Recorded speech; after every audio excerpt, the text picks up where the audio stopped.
ngoja mimi niusome. Unajua Ombea, ili ujue kinachoendelea ni lazima tu garamike kusoma. Tutafanyaje?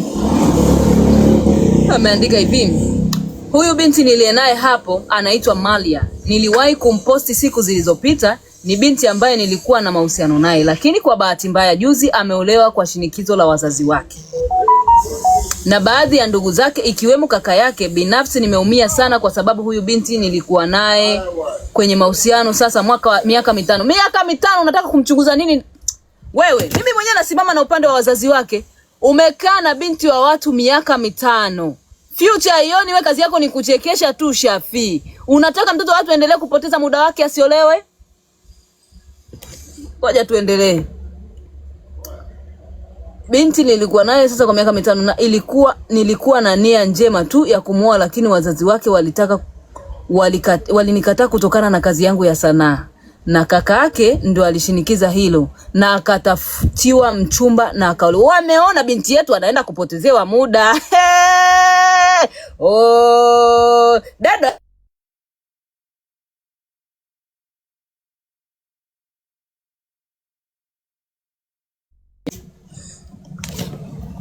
Haya.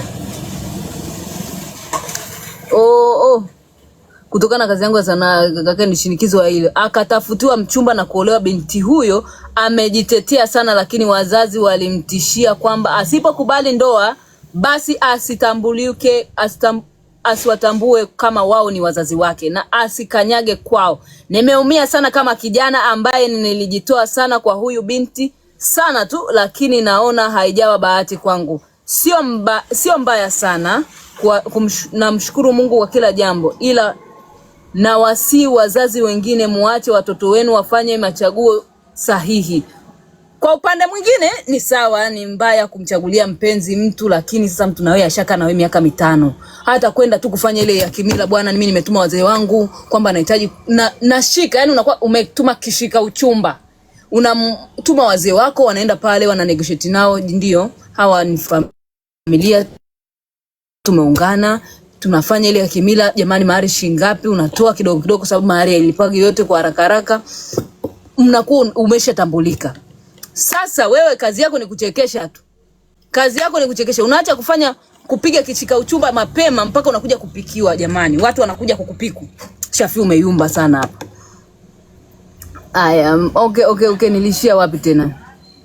Wazazi waachie uchaguzi, wafanye machaguo sahihi. Unawezekana kweli Shafi ndo alikuwa chaguo sahihi kwake, na Shafi alikuwa ni mtu ambaye labda wangeenda wakadumu muda mrefu, kwa sababu kama miaka mitano wamekaa. Jamani, penzi likishafika miaka mitano ujue hilo hata kuvunjika ni kazi sana. Yaani likivunjika hiyo ni kwamba wao wenyewe basi wamechokana, wameamua tu kuachana. Haya, kuchagulia wachumba ni ya kizamani sana. Ilishapitwa na wakati. Watoto wenu wataishi kwa majuto. Yes. Anaweza yule mwanaume aliyochaguliwa akaenda kumtesa na kutokuwa na furaha kwenye maisha mnayowachagulia nyie wenyewe. Siwezi sema mengi. Mimi thank you. Siwezi sema mengi jamani. Nimeishia wapi tena jamani? Kwa yote nimemwachia Mungu kwa yote, ila nimeumia sana kijana ambaye nilikuwa na ndoto kubwa sana na binti yenu. Nimeishi naye kwa furaha sana kipindi cha uchumba na alikuwa vizuri tu, lakini leo hii mnamuozesha sehemu asiyopenda. Amewaomba sana, amelia sana, lakini hamjataka kumsikiliza. Tamaa ya fedha ndogo inaenda kuharibu maisha ya binti yenu. Inakatisha sana tamaa kwa vijana tunaopambana kama sisi, mnaotutolea watu ambao walikuwa wanatupa mwanga wa nguvu ya kupambana. Sawa, mmenikataa mimi, haina shida, ila vipi kuhusu binti yenu? Mmefikiria ataishi maisha gani? Ni hayo tu. Pia niwaombe radhi, nitakuwa nimewakosea wazazi, mmenivunja moyo sana. Mimi ni kijana ambaye mnaniona muhuni, lakini nilikuwa furaha kwa binti yenu.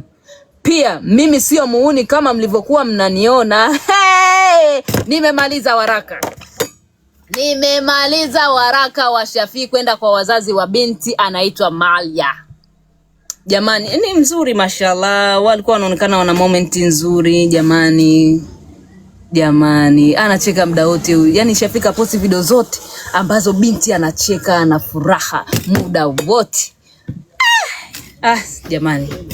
Usanii ni uhuni. Jamani ni uhuni kwa sababu wao wanavyoishi. Alafu usanii nadhani wazazi wanapomwona mtu anakuwa na msanii au mtu maarufu, wana expect labda mwenetu atakuwa na maisha mazuri, mwenetu atakuwa na mambo makubwa, anafanya mambo makubwa, mabiashara. Jamani usanii ni mgumu nyie. Msanii bila pesa ni kazi, na msanii kuipata hiyo pesa ni kazi. Yaani wasanii wanapata hela zao kwa shida mno. Jamani huyu hapa wanaonekana wanafuraha, yani moment nyingi wanazo. Kabinti ni kazuri mashallah, keupe kabisa, yani maji ya kwanza kabisa. Shabani Hussein, ulikuwa shabiki wangu wa kwanza kwenye nini? Mmesikia? Sasa hapa kuna Shafika ongea point.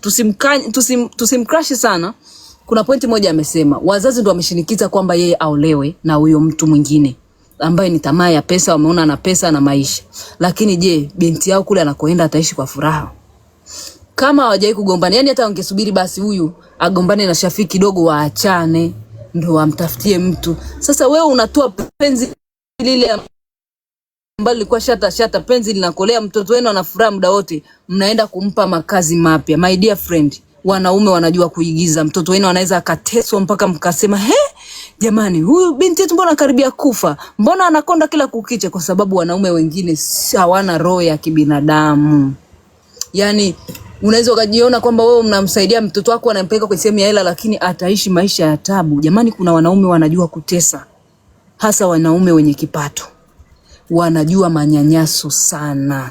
Mimi yani nikimuona mtu anavunjiwa penzi lake hivi, sometime kitu kingine inahuzunisha.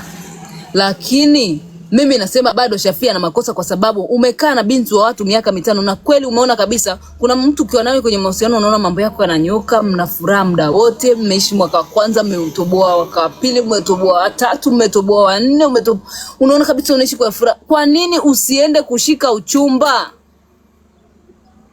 Yani kwa nini usiache mambo yako yote kwa sababu usitaki kumpoteza huyu binti?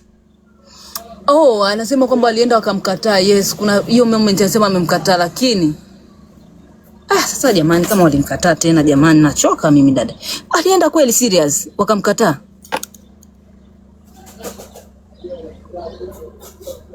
Anasema Latifa, ni kweli dada, wanaume wanakuwa wanakutesa. Yes, Latifa anashuhudia kweli. Hata yeye anasema mnao. Jamani, ukiona mwanaume hata umezaa naye tu, umefanya tu kusema ngoja nizae na huyu mwanaume, alafu anakuambia siku zote, jamani mimi sina hela, usinione sihudumii mtoto, usihudumii familia, sina hela. My dear friend, muombe Mungu apate hela, alafu uone roho yake ikoje. Asipokupa hata 100, ameanza kupata hela tena kukupa ni ngumu. My dear, achana na huyo, ni shetani, atakuua.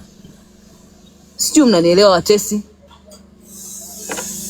Eti zile dread hata wewe ungekubali?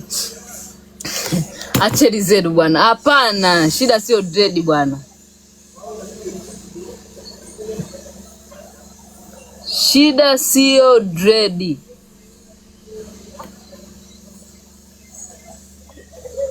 Lakini mwanamke naye si ndo ana maamuzi. Kwa nini asishinikizwe na kupe?